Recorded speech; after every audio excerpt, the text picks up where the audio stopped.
City police officer Sahibzada Bilal Umar ने थाना मामू काजन में खुली कचहरी का इनेकाद किया। इस मौका पर एसपी, सदर डिवीजन, डीएसपी और मुतलका अफसरान भी मौजूद थे।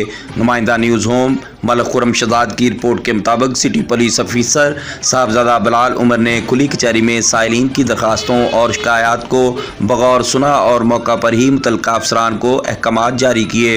मुतलका अफसरान को हुक्म दिया गया मेरिट पर इनकी शिकायत को हल किया जाए। इस मौका पर सिटी पुलिस ऑफिसर ने कहा, वज़ीर आला पंजाब और आईजी पंजाब की हदायत पर शहरियों को उनकी दहलीज पर इंसाफ फराहम किया जाएगा। शहरियों के मसाइल तरजीही बुनियादों पर हल किए जाएंगे। शहरियों को इंसाफ फराहम करने के लिए थानों में खुली कचहरी का इनेकाद किया जाएगा।